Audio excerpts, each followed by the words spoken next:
Hey guys, Shane here. Just a few things before we start. I got a video, a music update here for me. Sorry about that. And I tried to shoot my UK pickups video last week, and it did not go well. And I was gonna reshoot it, but I just think right now I'm just gonna hold off with Record Store Day coming next week. This is going to be a much easier haul to do. And so this is my Tampa haul pickups for March. My Tampa haul, Tampa pickups for March. So let's just go ahead and get into it. Happy Easter, everyone, by the way. These were records I picked up from Mojo's. These were really kind of, I don't know. I had about $20 left, so it's cheap stuff. Rodney Crowell, Diamonds and Dust. Um, yeah. This one is his 1988 record, and it's pretty good country.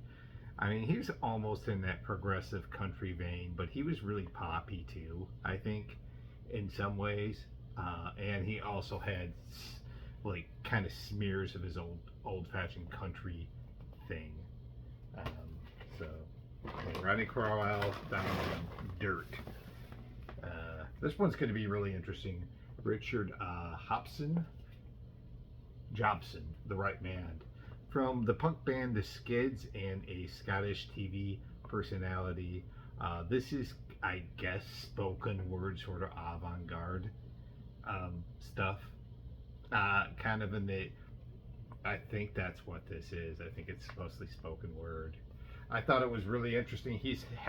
Mojo's had this forever on vinyl gatefold right here. I decided to snag it. Why not? Why not? I was gonna shoot this video tomorrow, and I was just like thinking, I got an hour today to kill. It should only take me about an hour to do. And yeah, so I think that's kind of what this is. Richard Jobson, television personality and musician alike. So kind of weird. When I looked him up originally, it said television personality. And oh, by the way, he was in the band The Skids, and I'm like, oh, okay, punk band from the '70s. So I'm going to show you probably the last thing I'm going to show you is the most expensive thing, and it's not an album from Mojo's. That was $3. This was $3. Shostakovich, The Nose. So this is, I'm going to pull this back just a little bit. Thank you. This is fucking weird. This is based off the Nicholas Gogol. I think it's a short story or a play of his. But this he did as a opera, and there is actually YouTube footage of this about a nose on YouTube, and it looks like something right out of what The Residents would do. This is fucking weird. So I don't know how the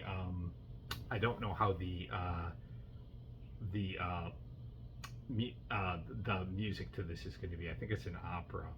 Shostakovich is, I believe he's a he's a Russian composer, I want to say. He did a lot of work on like war and stuff like that. I think he wrote a lot like that, but he's a Russian composer. And this is supposed to be like a comedy by Gogol, but I think Shostakovich treats it as a drama. So this is going to be super interesting. Not sure what to think of this one. It's got an inner booklet with a write-up on it, and on the Columbia label. There's two more records in here. I'm going to show them all. 2-record set. Yeah, I mean, it was $3. It caught my interest. I was really into the Shostakovich. I don't know, 10, 15 years ago, I was listening to a lot of his classical music, so I figured why not. Box, Brandenburg Concertos. It's a gorgeous cover, if you ask me. This was $4. Pablo Casals, I believe, is the conductor, and Rudolf Serkin and Alexander Schneider. Rudolf Serkin is the pianist. Alexander Schneider is the violinist, and this is part of the Marlborough Festival Orchestra, um, with Peter Serking playing uh, harpsichord on here. So this can be really tasty. Really, really tasty stuff. I hate doing this to you guys, but I gotta move this back. I feel like this camera is like right in front of my face. There we go. Last time I move it today. So yeah, the Brandenburg Concertos are a beautiful piece of music, and I'm a big fan of Bach. So this is a really nice piece for $4 on the Columbia label. I know. I mean, I've shown a lot of classical on here. I don't expect you guys to be excited about this. I understand it. Classical's not for everyone, but I show what I buy on the Columbia Masterwork label. Yeah, this is a three record set, and I'm happy to have it. Having the 6 Brandenburg Concertos is pretty cool. And this was the music supposedly sent to space as a way to communicate with other species back in the 70s. I think it was 77 or 76 when they sent out all this information to try to communicate with extraterrestrial or any kind of species outside of this world, you know, and Brandenburg Concertos was the music that was chosen, which I think is kind of cool. And last but not least, the most expensive thing I got is a CD, and this is Gene Pitney. I'm Gonna Be Strong, The Hits and More. This was $5. Like I said, I had about $20 to spend, and I was like flat broke on the Goldies label. What can I say about Gene Pitney? He's gonna be strong. Great crooner from the 60s. Crooner, I should say, singer from the 60s. And he's, I think, comparable to Roy Orbison for singing dramatic songs in a way. And even though he doesn't sound like Roy Orbison, I think there's some comparison there that is fair. He's got some great songs on here, like I'm Gonna Be Strong, Only Love Can Break a Heart, Town Without Pity, Man Who Shot Liberty Balance. What's the other song he had on here? Hurts to Be in Love is terrific. A terrific song. Very moody sometimes, beautiful, emotive vocals by Gene Pitney. Kind of an underappreciated talent from the 60s. Like he would definitely be somebody I would talk about more often. And yeah, the Gene Pitney, the greatest hits. I saw it for $5. I was like, this is an absolute steal. I'm going to get it. And that's that. So those were my picks from Mojo Books and Records. Like I said, not the best picks in the world, but I figured I'd show them anyway. So who cares, right? I swear this video, I tried to shoot this video, and I couldn't shoot it. And depending on time, I might actually show some extra records today. The UK video I was talking about, I tried to shoot that this last week, and I hated the way it looked. And so I said, I'm not doing that. So from now on, I'm going to try to shoot these with an exception of a little bit of camera movement. I hope not even that. No fan in the background, nothing. I'm just going to try to shoot these videos the best I can. Because as I've watched some of my old videos, I've realized that they're horrible. Like when there's all that noise. All right, the next things I picked up were from Steelworker Records, the best record store in the fucking world. In my opinion, one of the greatest record stores of all time. A bunch of cassettes and a few CDs for you. And there is one cassette I will show you towards the end of the road. And some of these cassettes I'm going to tell you right now, I don't know what they are, but let's get into it. Chess, the soundtrack, the original Broadway cast recording to Chess. This, of course, is Tim Rice and the guys, the Broadway writer, composer, extraordinaire Tim Rice, and the two guys from ABBA, Bjorn Ulvaeus and Benny Andersson. I'm not even going to pronounce those right. And they're combining to make kind of an oddball concept, I think, where there's a chess match uh, that people they're having a chess match, and it has something to do with apocalypse. The end of the world is going on, and they're playing this chess match or something like that. And this spawned the big hit "One Night in Bangkok." So yeah, pretty cool. So yeah, 80s. These next three were all like a quarter a piece, and I was like, fuck it, I'm gonna show them. Jefferson Airplane, Nuclear Furniture. Now this is another concept record by about the apocalypse. This had the big hit "No Way Out" on it. There's some pretty good songs on here. "Laying It on the Line" is a terrific follow-up single to "No Way Out," um, and great vocals by Grace Slick on the song "Showdown," which is terrific. And this to me is sorry, this to me is like one of the better AOR records by Jefferson Airship Starship that they made in the 80s. And it's definitely worth a keeper. I got it for a quarter. I was like, yeah, I'll take a chance on that for 25 cents. Along with this, Peter Wolf's "Lights Out." This is a really good mid 80s pop record. And what's interesting about this, from former J. Giles band leader, or uh, uh, lead singer, I should say, is that Peter Wolf kind of went down a rabbit hole of doing, um, you know, with in the early '80s he was really stuck on the new wave, and there's definitely some new wave elements on here. I will not deny that, and some goofy songs like "Oh," what's that song called? Yeah, "Oldie Diddly Bop," and what's that? Mars Needs Women" is a great song. So there's some of that goofy sort of freeze frame kind of new wave in this, but there is also some terrific tracks on here. "Lights Out" is a great pop song. "I Need You Tonight" is a great ballad on here. What else is on here that's good? "Gloomy Sunday" is a terrific song.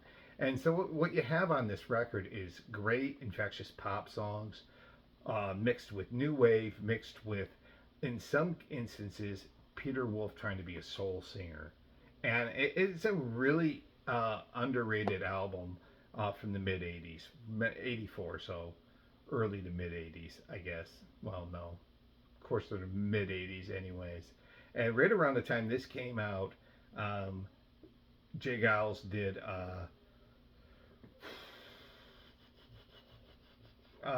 "You're Getting Even While I'm Getting Odd" the same year this was released.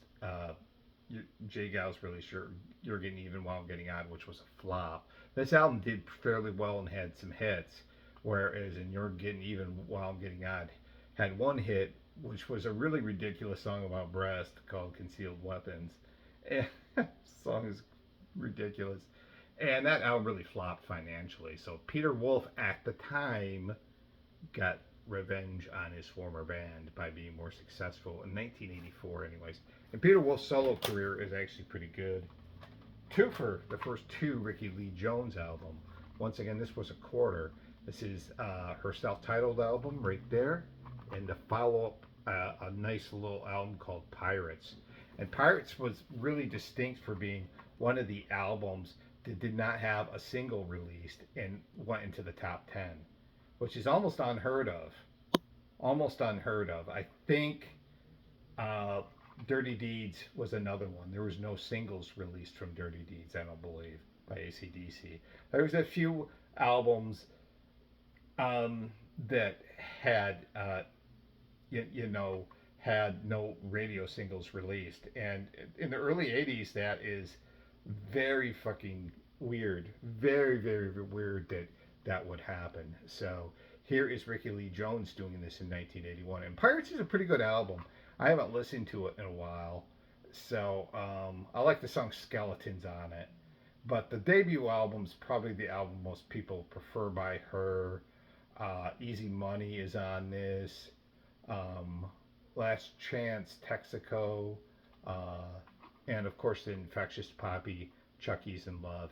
And to me, she kind of falls between being a tough Joni Mitchell type into like somewhat it's really interesting. A little Lori Nero in there, not the soulfulness, but there's a sort of an infectiousness in there too in some of the melodies. And she's her own artist, Ricky Lee Jones. So yeah, great to get those first two on cassette. Now these next two I'm going to show you. I have no clue what these things are. I have no clue what they are. So don't get mad at the player. Get mad at the game, as they say. I don't know if they say that. This is the band Out Mode. This is the album Lesson, Lesson, Lesson, Relearn by Out Mode. And I could not find out anything about this band. I'm guessing it's electronic experimental. I get a lot of cassettes up there that are that thing. I looked this up on Bandcamp. I couldn't find out anything about this.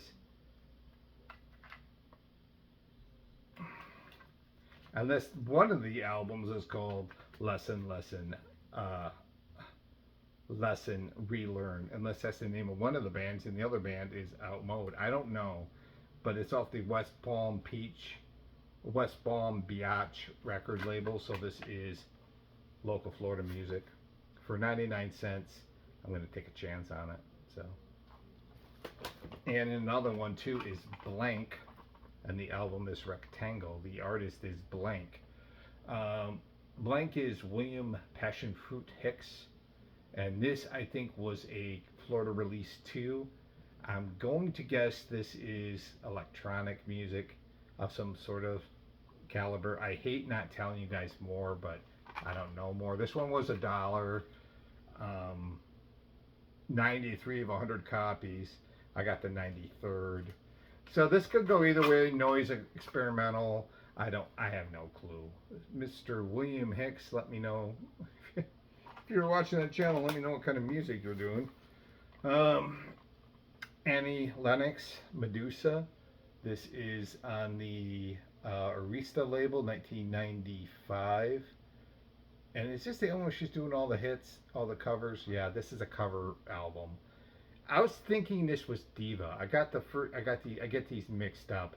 And Diva I actually really like as a record by her. And you know, like when you buy an album, you're like, oh yeah, that's that album. No, that's not the album I wanted by her. This is a covers record. It did have spawned the big hit, No More I Love Yous, which was an old soul single. She does Take Me to the River on here, Whiter Shade of Pale, Train in Vain, I Can't Get Next to You, Thin Line Between Love and Hate, Something So Right. Lots of big hits on here that are covered hits on here. So yeah, I mean, it was $2. I was just like, fuck it, I'll get it.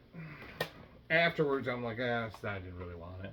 Dream Academy. I don't know if I have this or not. 1985 Dream Pop masterpiece. This album is fucking exceptional.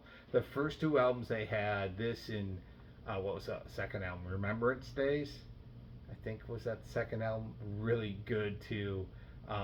Dreamy, sort of psychedelic pop music, pop rock into college rock music, but really on the psychedelic realm of things with with elements of dreaminess in it. I liked this band when I was growing up. I fell in love with them again a few years ago when I bought one of their albums at a flea market, and I got the second album too. This spawned two singles. I keep saying spawn. This album released two singles. Life in a Northern Town, which is gorgeous, and A Wonderful Love Parade. There's a few other good tracks on here too. Let me look. Edge of Forever and Places on the Run is great. One Dream, the last song in here, is really cool.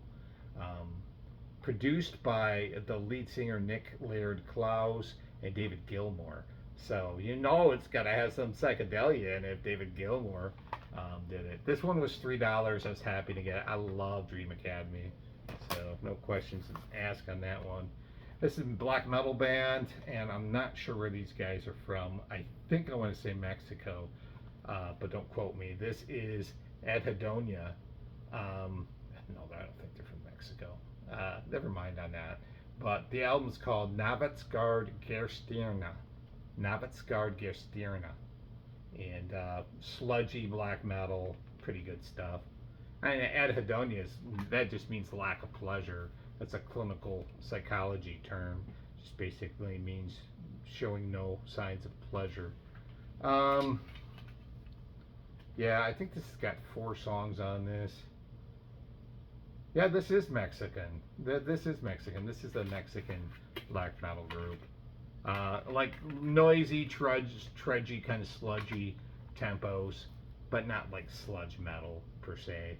But yeah, I mean, anytime I go up to this store specifically to get black metal, so when I see it, I pick it up. Now I like to get the black metal on vinyl, but I haven't been doing such a good job with that. Sorry about that. We're moving fast today, guys. We're gonna have this done before we know it.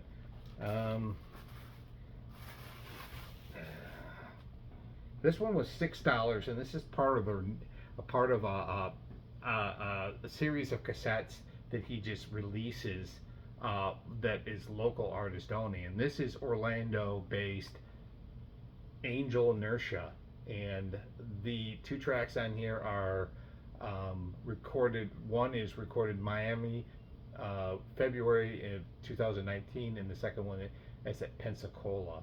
This is on the Pop Nihil label. So Angel Inertia right there, live. So one of these, I think side A, they don't have tracks. That's just side A's, like, and Miami, recorded live in Miami, and side B's recorded in Pensacola, right here.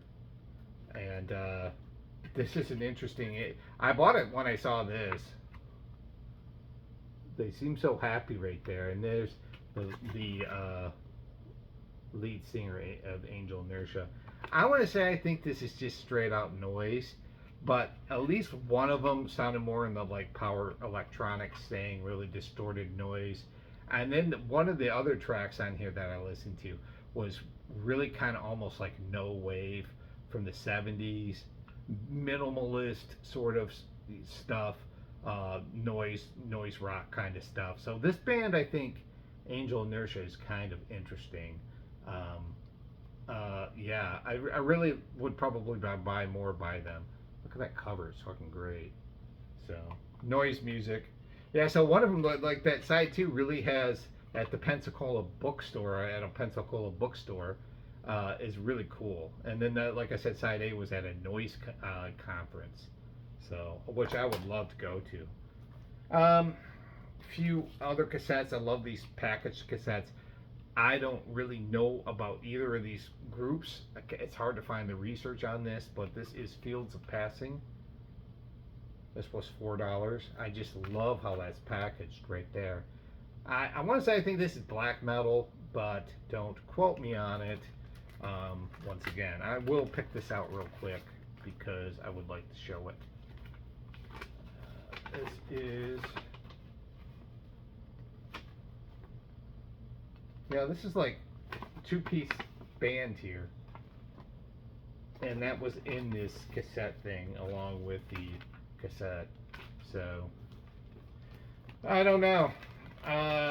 It looks like it's recorded live, so I don't know exactly what this is.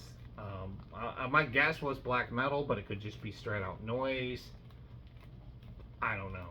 You know, I always taking a chance on these packaged cassettes like this. So Fields of Passing is the name of that one. That was $4. This one was $5, and I was guessing what this one was, and I think I'm right. Leather Temple, and the piece is called Missing Children Part 1. And then there's something written on the back here, so this might be a split, but I could not read what the fuck that was. So I do believe Leather Temple is noise. So I really get a lot of noise cassettes there. I'm not always looking to get noise on cassette necessarily. That's just kind of how this is packaged. Is there any kind of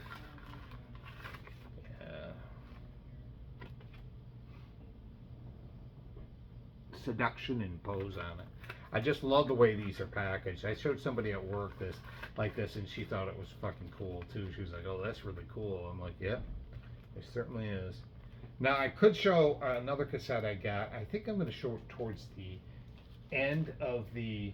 I think I'm going to show it towards the end with my more high-end stuff, because I want to show all my high-end stuff together. I did get a cassette that was a little bit more expensive than I originally wanted to get, but 2 CDs only, guys. 2 CDs only.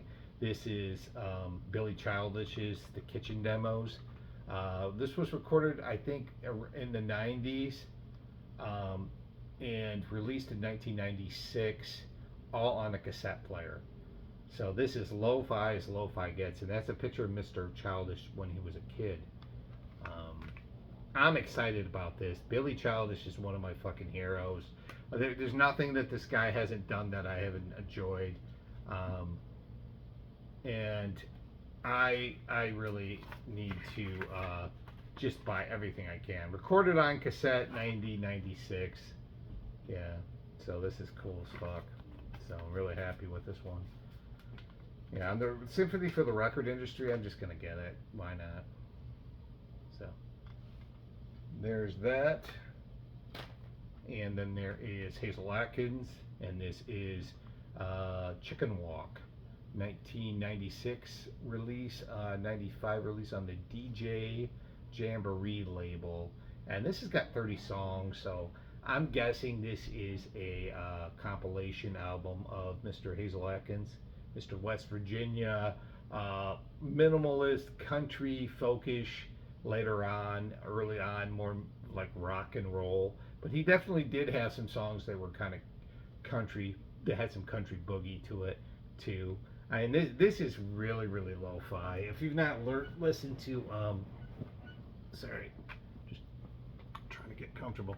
If you've not listened to Hazel Atkins, go ahead, please listen to him, because this is awesome stuff. I mean, I guess to me, it would be like anything on the Norton label, you know, which was a great label in the 80s for like lo-fi rock and roll, basically, with garagey elements in it too.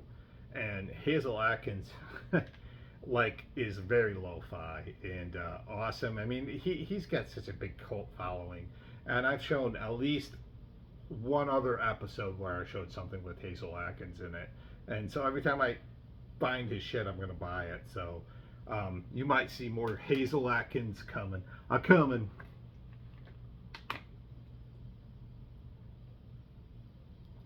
That's the end of the cassettes and CDs, and that only took me about half an hour, so I know I'm doing well. I'm going to show you the albums next that I picked up from Steelworkers, the best damn record store in the world. You probably already saw some of these.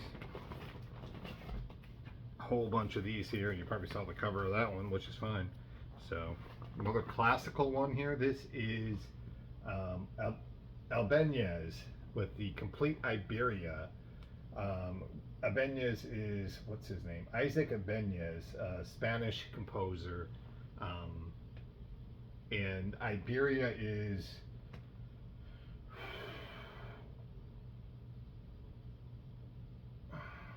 I think, all his earlier works stuff. But this is what I love about these classical albums.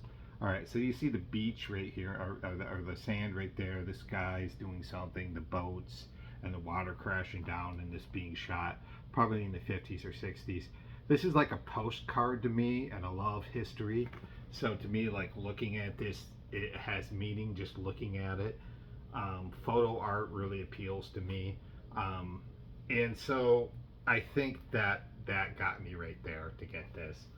I know that he was a Spanish composer. He was probably composing in the late 1800s into early 1900s. You know, he was born in 1860, so maybe 1880s, maybe.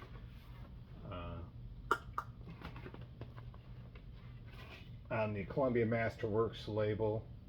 This is actually conducted by Eugene Ormandy by the Philadelphia Orchestra. So really good. Philadelphia National Orchestra. Really cool. So Iberia, I think, is like I said, I want to say I think it's a lot of his collected earlier works, but don't quote me on that. And he was doing something kind of interesting where he was adding elements of like the Spanish flavor into classical music. So, little bits of not bowl, like the bowl, what's that called? The bullfighter kind of thing. Nothing like that, but definitely Spanish styles or Spanish elements into classical music. Pretty cool.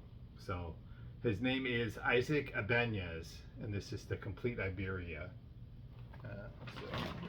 So. Mr. Ronnie Aldrich and his two pianos.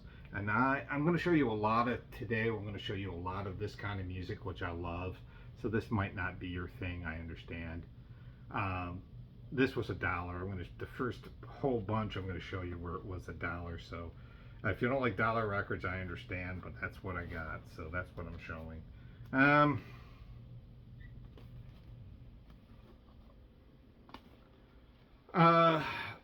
Easy listening classical music, light pop, easy listening stuff in the 60s when this stuff was real popular. He is accompanying two pianos here, which is kind of interesting. And he's from England too, Mr. Ronnie Aldrich. So, and I was thinking of English guys like this, and the one I could think of right off the top of my head is Ted Heath. So, is this going to be like that? I don't know. But look at that. That's an awesome cover. I mean, it's very seductive. And this is the kind of stuff I'll sell at my record show. I'll definitely sell this for sure on the London label. So, yeah, really cool to have. Really, really cool to have this one. He does actually cover Long Winding Road on here. It's like the Beatles. Jimmy Smith. This is pretty cool. This is Jimmy Smith sings and plays, or this is Jimmy Smith, the Hoochie Coochie Man. But it's arranged by the great jazz arranger Oliver Nelson, who's also done some pop stuff too, some classic crooner stuff as well. And this is really kind of a nice mixture of when the blues meets jazz. I mean, he doesn't cover a Hoochie Coochie Man on here and titled the album that. So you know that that's the frame of mind that Jimmy Smith was in at the time. He's an organ player, I believe.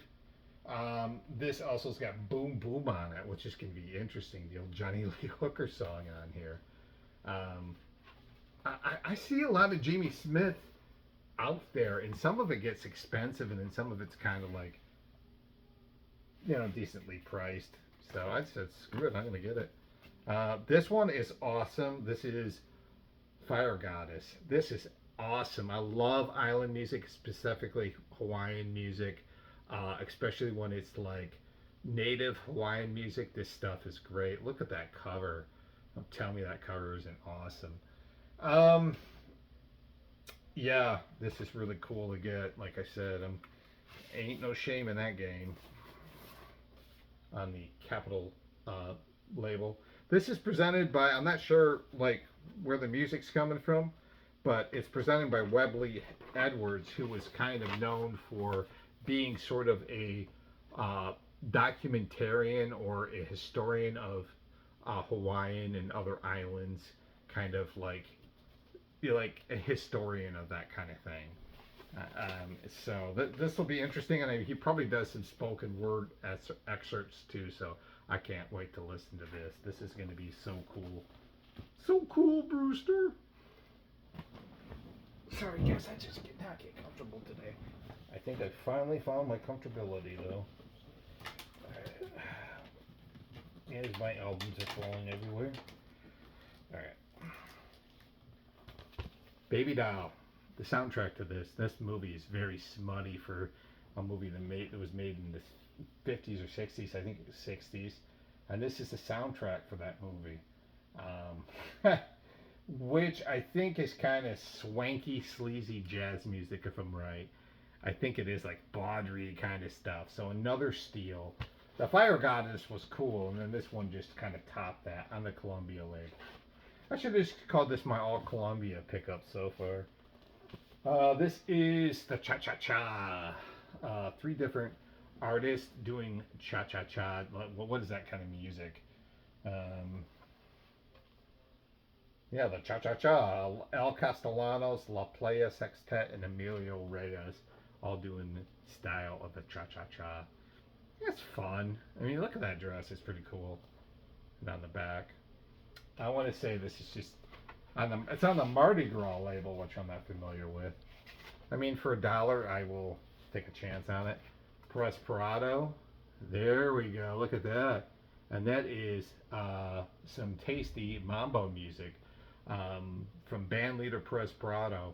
I just really like this cover. I mean, the prints on this stuff will get me every time. I swear I'll just buy it every time. You know. So this one on the Cornet label. And the mambo is like a cousin between the rumba and the tango. Yeah, no, it was a fancy dance craze back in the day. And Prosperado music just kind of pops, you know. So I'm not sure when this came out, probably 50s, 60s, you know. That's the back of it. The Hondells with Go Low Honda. Common record, I know, but this is something I can sell for $1, so I got it for that. Surf group from the 60s, you know, in the vein of the early Beach Boys, the Safaris, Jan and Dean, that kind of thing. Actually, Brian Wilson wrote the song Little Honda, which was the hit by the Hondells, at least one of their hits, and it's in that vein. I think these guys are a little goofier than the Beach Boys. Oh, that's possible. Their early Beach Boy stuff is really silly in a way, but fun on the Mercury label. So, Hondells. Look at these wascally guys. Now this next one is an interesting one. I'm going to show you a few in here in the dollar bin that I got that were just absolutely kind of fascinating and well, as fascinating as you can get for $1 record. This is Clear Light. And this is a San Francisco-based band, and they only made 2 albums. I think this is their debut album off the Elektra label. It's actually produced by producer of the producer extraordinaire of The Doors. I know he produced a lot of other albums, Paul Rothchild. So I thought this was cool as screwy. And this band does got a little bit of a cult following, I found out, which I did not know. The album is not in the best shape. I'm thinking maybe I'll sell it back for $1 after I clean it up. I'm not going to sell it for more than that. I mean, it's definitely got some deep scratches on it. I'm going to clean it the best I can and try to sell it back. But, I mean, it was worth it, just if anything, just for the cover. You know, somebody just likes the cover on it. And in the print of Clear Light, I like that too. And this is psychedelic rock music. Somewhat... So I think 1 or 2 songs had a kind of a country folk feel, but I think it's mostly in that psychedelic realm, I think. So I thought this was a steal for $1. Like, at first when I was going through these dollar records, I'm like, I got a bunch of shit. And then I'm like, well, actually some of these are pretty cool, you know. So I think that's actually a pretty good deal on that for $1. Gato Barberi. This is his live album, Chapter 4, Alive in New York. And Gato Barberi was a real interesting jazz artist. He was a tenor saxophonist, and he was actually playing, I think he did the score to The Last Tango in Paris. He did, which I thought was a really good score. And this one, I swear, I think some of his music to me has a flair for like the avant-garde, or just a little bit of an artsy kind of thing in it. And this does, I'm not sure what song it was. Maybe it's the first one, Malanga Triste. I think maybe that's the one, or is it Balhaya? One of these 2 songs, it sounds a little avant-garde to me. And he's taking, I think he's from South America, and he's taking those Brazilian, South American rhythms and flavors and mixing them into jazz. He can get kind of funky. He can get kind of almost fusiony. He can get smooth, and he can. I mean, he was kind of a really interesting artist, jazz artist.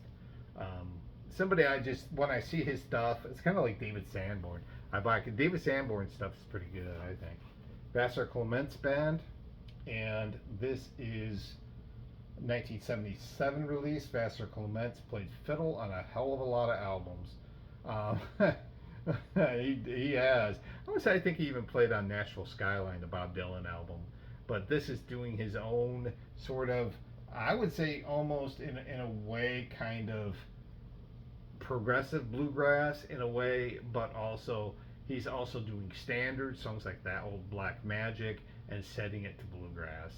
So I just thought this was a interesting pickup for $1 on the MCA label. I'm not going to pull it out. Sorry, I'm not going to bother you guys with that.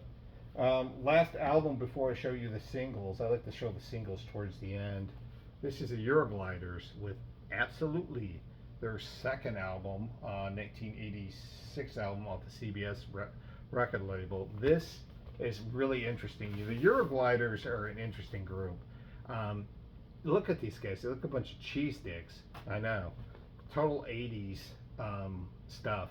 I think their first album's a little better than this. This is definitely a little bit more mainstream and trying to go a little bit more poppy. And this band had kind of an interesting sound.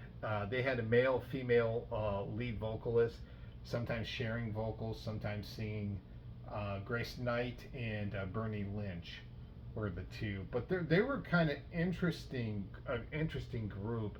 There was a little bit of a moodiness in their sort of dance, pop, new wave, rock, whatever you want to call it, thing. But there was something about their that first album that had it. Now this album I think is a little bit more on the accessible side of things and a little bit more kind of watered down maybe. But that first album is a hidden gem of 80s records. It's well worth picking up. But this one not bad either. So Australia's own Eurogliders second album, absolutely. That's the steal. And here's another steal that I got. This is the Untouchables. Wow, let me get it right.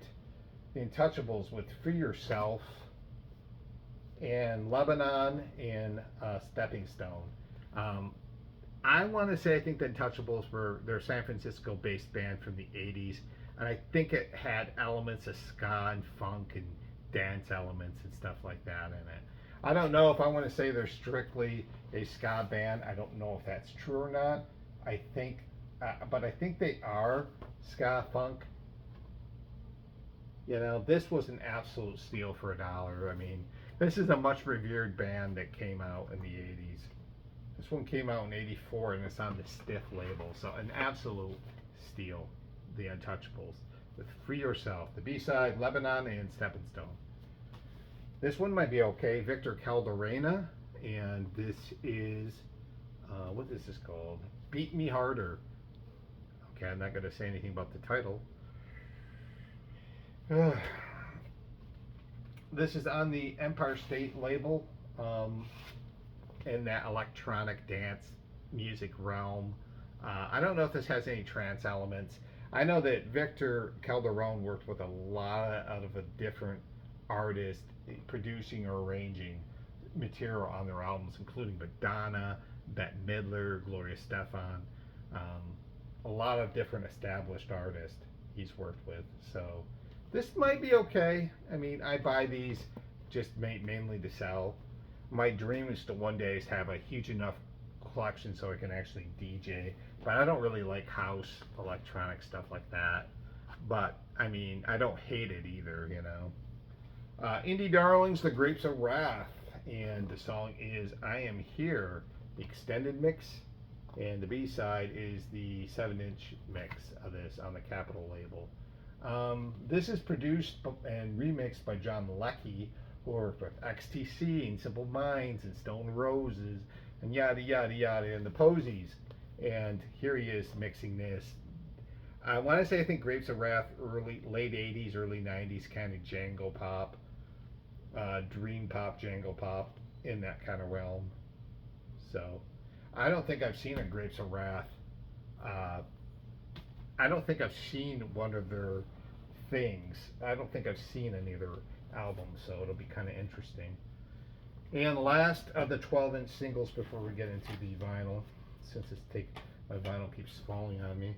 This is Rhythm Tribe, and this is kind of interesting. This is 1991, and the song is "Gotta See Your Eyes." This has the funky mix and the extended mix, and if you look right there, I think this has got like some Spanish style music mixed in with dance of the early 90s. I was thinking of like a OMC, How Bizarre, but that might not be as accurate as I think it could be. So I'm not sure what to think of this, but I think it's in that dance realm. I mean, look at these guys. They're holding a guitar. I mean, Hispanic stuff. So could be pretty good. I mean, I saw it and I was like sitting there. I was like, yeah, might as well just buy it. You know, I'm gonna resell it anyway, so for cheap. All right, guys, we're almost towards the end here. This is I got a few $4 records and then some higher end stuff, and one higher end cassette will be done. So fairly early for me. I was gonna throw in some other records. I don't know if we're gonna have time for that. We'll see. This is Istan Ikarali, and this is a Budapest studio production of a rock opera. And I want to say I think this is from Hungary, but don't quote me on it. The label was made in Hungary. This is a Hungary release, but I believe this is in like a rock, like, so I'm kind of, my interest was kind of peaked on this, and I love this background print. Look at that. I think that's stunning in a way, and I just really liked it. It's strange looking, but yeah, and I'll show you the gatefold because I think it's, now is this going to be, if my hopes are right, sorry there's a little too much glare there, but if my hopes are right, I'm hoping it's at least Jesus Christ Superstar worthy.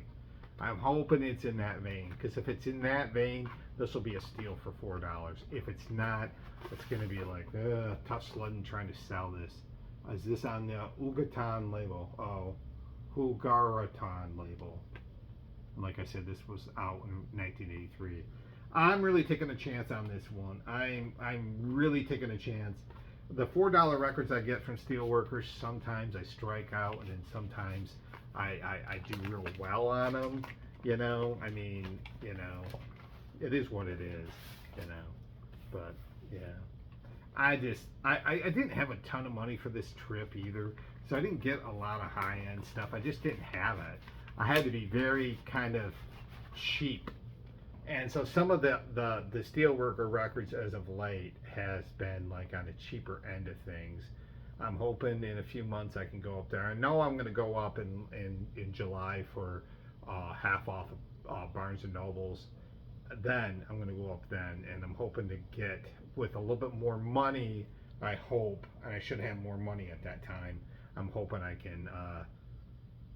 can get some more higher end stuff, because when I go here I like to get at least 3 or 4 albums that are kind of on the 25 plus range, or you know, in that, or $20 range, and I wasn't able to do it this time. So but this one could be a steal. This one is going to be an absolute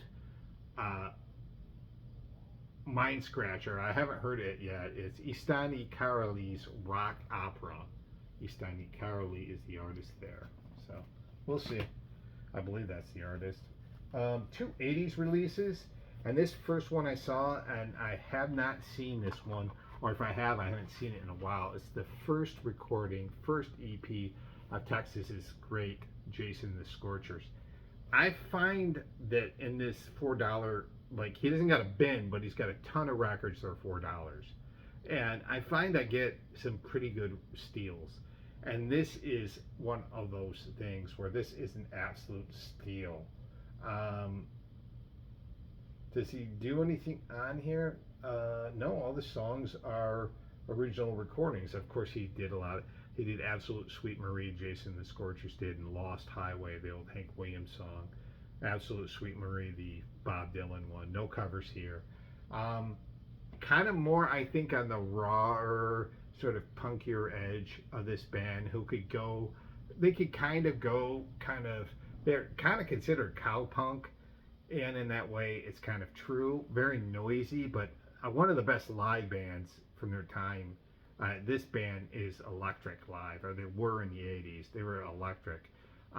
There is a kind of a roots punk thing to them, maybe even more so than um, cowpunk. But there's definitely a country flavored sort of, and the punk is sort of more attitude and some sound, but not complete sound. They're kind of more a rock band than anything. But they're not like Southern rock. They're not Georgia Satellites, but they just bring it, man. They just bring it. High energy. The lead singer is so charismatic, Jason Ringenberg. I love the guitar playing in this. So first EP by Jason and the Scorchers. I said, yeah, hell yeah, why not? Another '80s release. And this one isn't going to be for everyone. I could already hear collective groans going everywhere. I'm a fan of this ladies' music, and I'm not saying that to be trite at all. Yoko Ono's "I See Rainbows." This is, or it's all right. I see rainbows. This is the follow-up to the stunning album "Seasons of Glass," 1982 release. So just still 2 years after John Lennon's death, she's still writing music, and this is a little of both. But this is living with the grief, not reacting to it.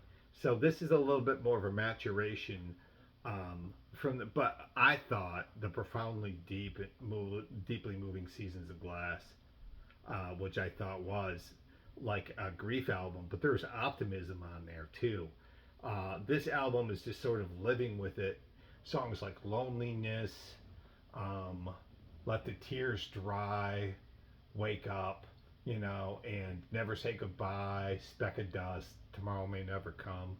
Way more not that it wasn't, not that her "Seasons of Glass" wasn't introspective, but this is introspective as well, and really a stunning piece of work by her. And this is not as weird as you would think it would be. It's almost like a straightforward pop rock album by her. Because you're thinking of like some of those songs, even like "Walking on Thin Glass," which is great, or "Kiss Kiss Kiss," which is really weird, off the Double Fantasy album.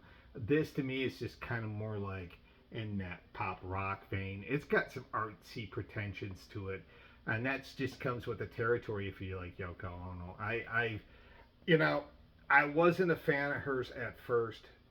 She grew on me over time. I was I really, what happened was I was getting into art music that's artsy avant-garde stuff, and I saw one of her CDs, Best of Yoko Ono, uh, for like $7, and I was just like, at that point I was more open to. I was listening to a lot of like Brian Eno and at that time, and what's his name? God damn, lots of Adrian Belew and King Crimson and stuff like that. I was listening to a lot of that kind of stuff at that time. Robert Fripp, Phil Anselmo, like that kind of stuff. And so this just kind of melded into that universe somewhat. And so when I bought that Greatest Hits and heard it, I was like, and really like impressed. And I was like, this is actually better than I thought. And so it was a total whim buy.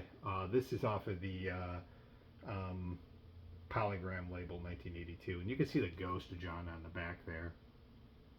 So, yeah, those earlier albums by her, especially Seasons of Glass, I really, after I lost a few friends in the last few years, that album became a lot more like moving to me than it did maybe prior to their deaths. This one was $9. It was staring at me, and I was on board with AC/DC's Power Up. Wow, this is cool. This is the last album they did, and I remember when this came out, COVID era, when everybody was freaking out, and man, did the world need a fucking shot in the arm of some AC/DC? Hell yeah! And this album, I think their best, maybe since Ball Breaker. I definitely think this is a better album than Black Ice, which I love. Uh, Power Up, I like, or the album that came after it, Rock or Bust. I was not a big fan of that album. Um, and that's, maybe I'm wrong. Maybe I'm wrong about that. That's just my opinion. I just thought the songs on here had like kind of like that, even like going as far back to like what's that album? Let's Get It Up or Fly on the Wall or that early '80s stuff. It just the album had that kind of energy to it.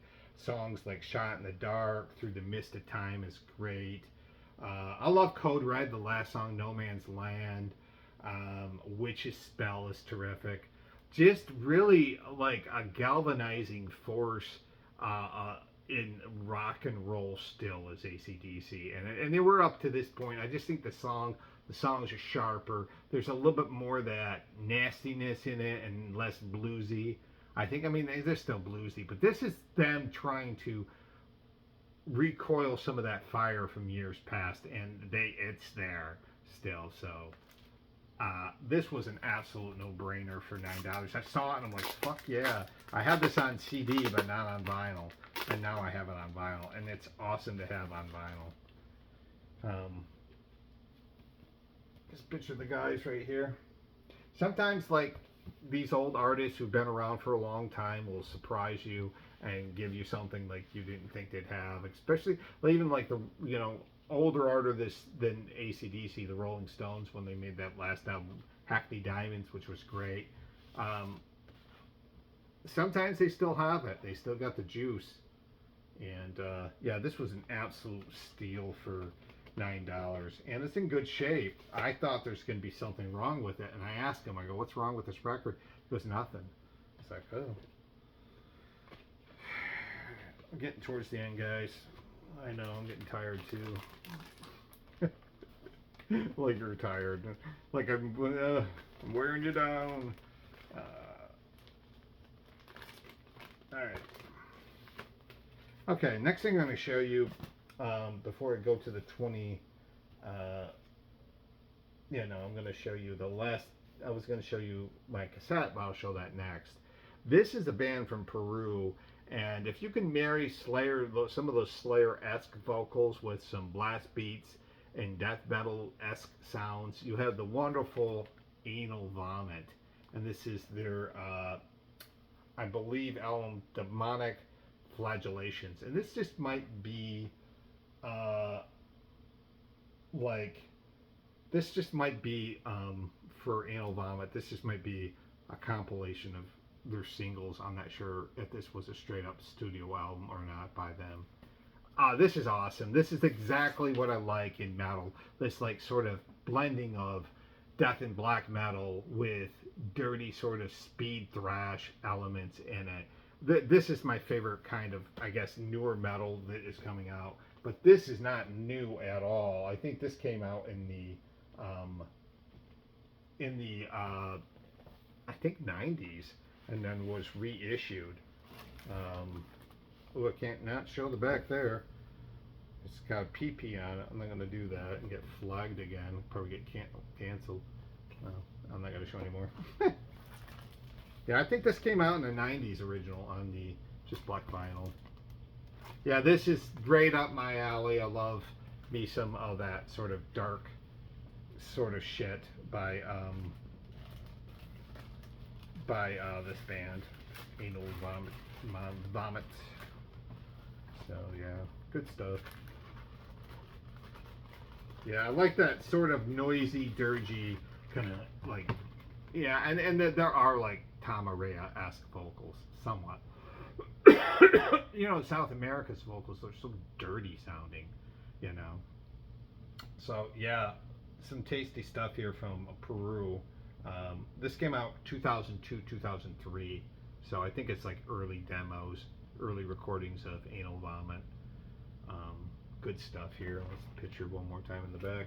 This was a steal. I got it for $22. That was absolutely, like ecstatic to get it for that, and because I have heard of Anal Vomit, I have not listened to Anal Vomit, so I knew the name but not the game. So this is perfect in my extreme metal collection, which I have a lot of stuff from steelworkers that's in this kind of vein, which I love. Next thing I'm going to show you, this one was $25, and it was a no-brainer for me to get it. Well, it was me not being really smart with my money, but I was just like, I'm going to get it. I'm going to get one more high-end thing. $25 is high-end for me. This is a band from the Czech called Amon, and this is a 2021 release of 2 cassettes. And I'm going to take these out. This one and this one. This one is Realm of Evil, and this is going back to 1990.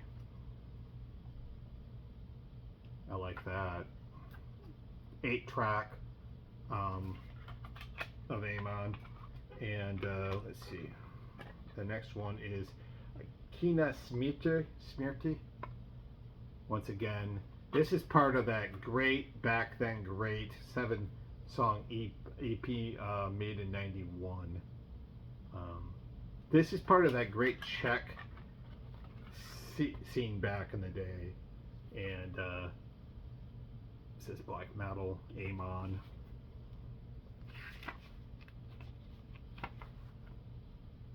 Just a little booklet here.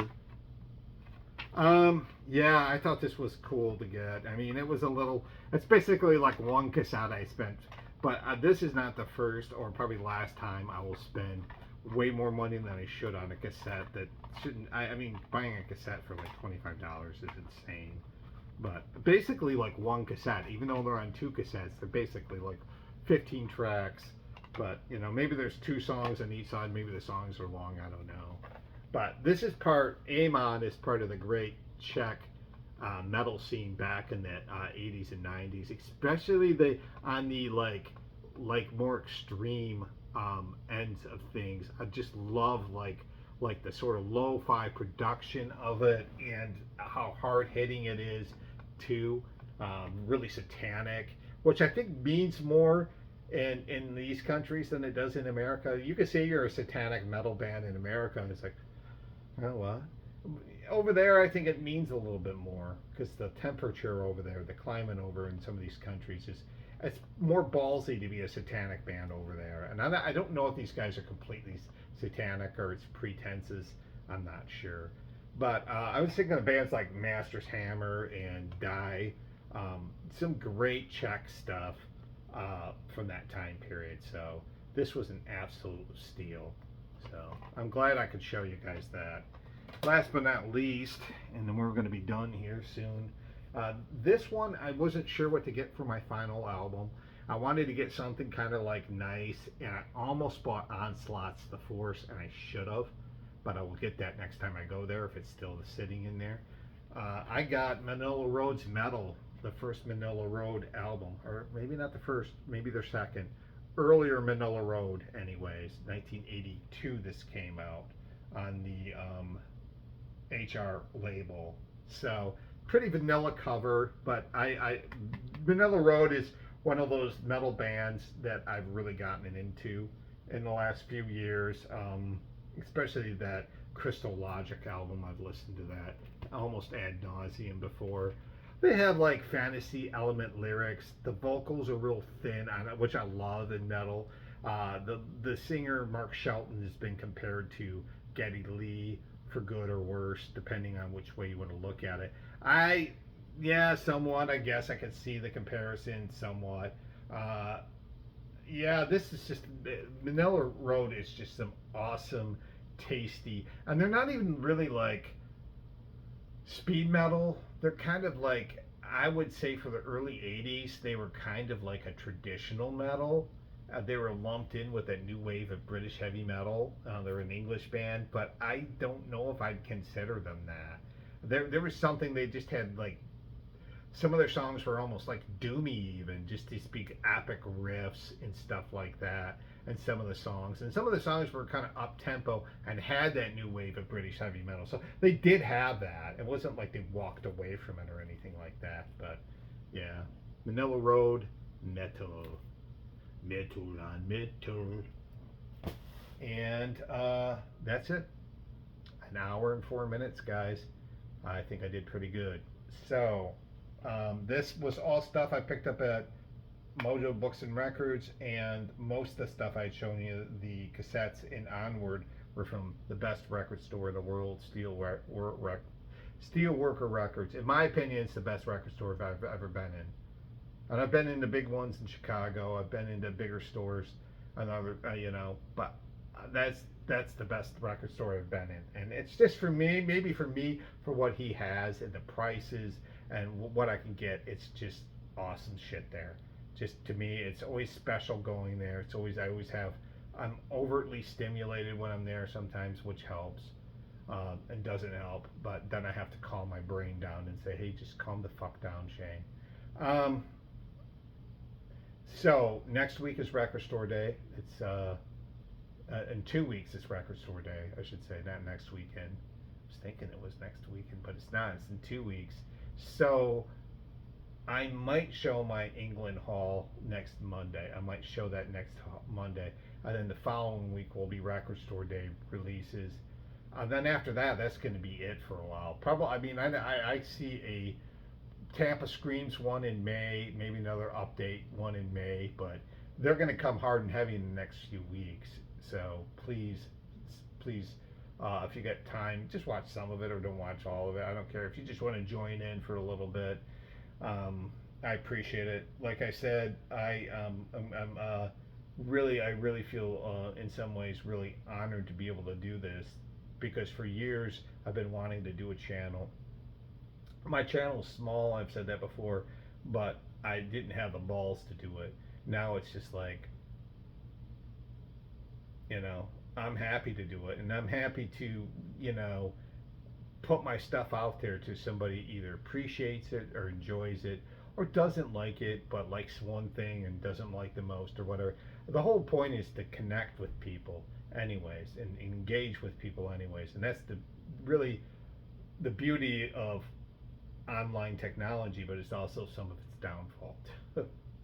So I'm not going to get into that rabbit hole, but that's it, guys. That's it for me for today. I am outie. I thank you again. This is my Tampa haul, my last one probably till July, unfortunately. These are probably my favorite ones to do, are the Tampa hauls. Like I said, Record Store Day is coming up next week. I probably will do the UK one. I was thinking it wasn't next week. I was thinking Record Store Day was next week, but it's not. So those will be coming. Anyways, see you guys. Have a good day.